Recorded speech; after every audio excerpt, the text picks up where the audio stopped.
everyone, my name is Anastasia and today I will be giving you all the tips and tricks in my experience of finding a flat in London in one single day.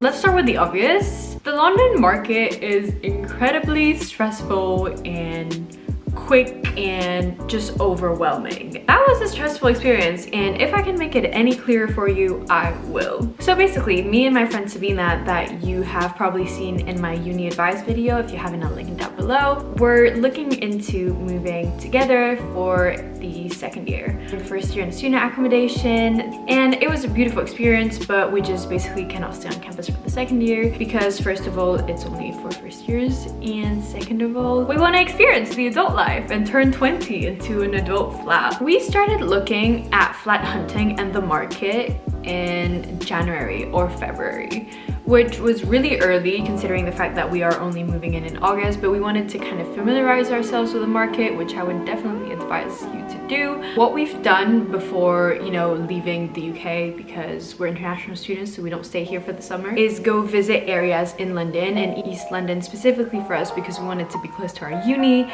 and be able to travel and not take 1 hour to head to class. And so honestly what we did is visit areas we liked, visit areas we liked less, and kind of just pick where we wanted to stay at. To give you a basic idea, we wanted a 2-bedroom flat. We had a budget of 2,400, but that we increased later on looking at the market at 2,700-ish. Just wanted a 2-bedroom in East London. Now for the non-negotiables, we made a list, and I definitely advise you to make a list before you start looking for a flat in the first place, so you don't waste your time and you don't waste people's time. We wanted to be close to campus, so we looked at East London again, the locations, and wanted to be in E14. We wanted safety. That was a big plus, especially in East London. So a safe, modern area, and also an area where we can walk around because you're in a big city, you want to be exploring. We didn't want a house, we wanted a flat. We also wanted 2 bedrooms that were similar in size. Then we wanted queen size beds because we had single size beds at the beginning of our uni journey for 1 year, and we just did not want to continue with that. Then we also wanted the inside to be modern looking, the appliances. We wanted a study room because we love to host, we love to invite our friends, and that's kind of what we had in the student accom. You know, we had a kitchen that was kind of our living room, but this time we kind of wanted a TV, we wanted the sofa with it. We just felt like we could live all together in a room and have a table where we could study. And the biggest criteria as well that goes with that, we wanted it furnished because we're only staying here max a year, then we're going on our year abroad. And then also as a non-negotiable, we wanted it to be close to a tube because obviously we head to uni nearly every single day. We wanted it for August, not September, not October, August. And this is where it became tricky. You'll see with my experience. For the negotiables, it was everything that came with the facilities. So gym, concierge, what floor it was, whether it was on the ground floor, upper floors, if it was in a tower, and the size of the flat. We were completely fine with having a flat on the smaller size if it meant having it a bit more modern and a bit better placed. I did not want to pick a flat based on a website and pictures. You have quickly been told that, you know, 80% of the flats are picked on, you know, pictures that you're sent and videos and online viewing. That was a hard pill to swallow, but you know, you'll see, it is doable. I was in Morocco and I took the flight with my dad to basically London and figure out where I would be living. So I got to the first viewing with my dad. The price per month of this flat was a lot lower than what we were willing to put in, but we just kind of wanted to see if, you know, it could fit. That flat was £1,950 per month. Didn't have any concierge, but you kind of like walk in a private court. Area itself, we didn't really mind. It wasn't the most modern. The issue was getting there. And for us, that meant taking 2 tubes, 1 DLR, and walking to just head to uni. And that was a big no. See, it wasn't the worst, and it was available immediately, which was a big plus. However, the flat itself didn't have a lot of light. The appliances were quite modern, which was a plus, but again, yeah, the bedrooms, way to get there, were big no's, and we just had to say no to that one. Flat 1 was a big flop. What do you think of the flat?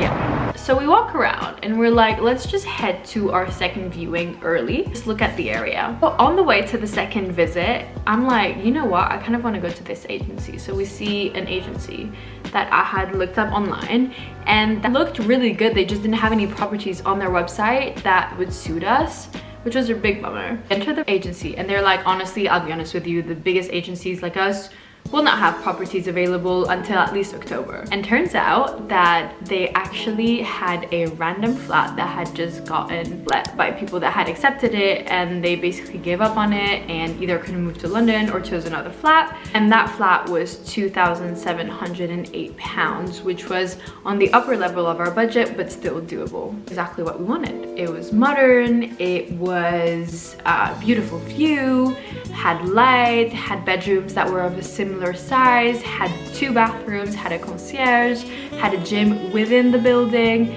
I mean, it was everything that we wanted. The thing is, we were like, can we have a viewing? And they're like, I'll be honest with you, the people that are there work like within their flat, so it's really hard to get viewings from them. And even if I book a viewing for you in a few days, chances are it'll already be accepted by someone else. Basically, either take it now or get lost. Now moving on to our third flat now, I guess, our second viewing that was planned. This flat was available starting from the 1st of September, so still doable for us. It had 2 beautiful bedrooms. Sizes weren't that big of a deal. It was really modern inside. We absolutely loved it inside. We had a gym that was in a building next to it, a concierge that was in a building next to it. So overall, everything that we could have wished for, and even our negotiables were there as well. The only thing is it was really high in a tower, and whilst we said we didn't really care about the floor, the issue was the view was on the DLR. We kept it as an option because it was so nice inside and it had all the appliances and it wasn't on the high level of our budget, but we were still skeptical. And then the fourth and last flat, the agents were beautiful. They took us to the flat. The flat was amazing. It had very nice bedrooms. It had a big living room, which was nice. It had a balcony all around the flat, which was kind of crazy, like nearly all around the flat. It had a pool as well, which we had not expected, a gym, a concierge, and honestly everything that we wanted. However, it was too expensive based on the money that we were offering. It was $2,900, and even if we could have negotiated the price, it was only available on the 23rd of September, and that flat was the only flat that we visited, and that was non-furnished. So the decision-making part. After looking at the 4 flats, we decided to go with the one we did not view.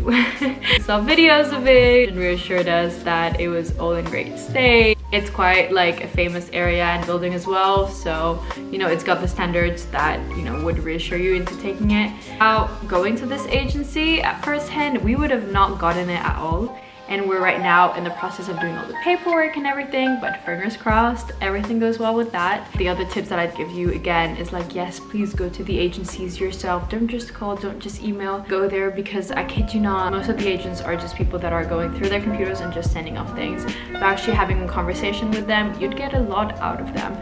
And this is how we got our flat that wasn't even fully listed anymore. I can officially say I'm so excited to be moving in on the 22nd of August. One of the last tips I'd give is make a decision straight away. If you're unsure, don't take it. If you're certain that it is exactly what you want, then take it straight away. I hope this video helped you.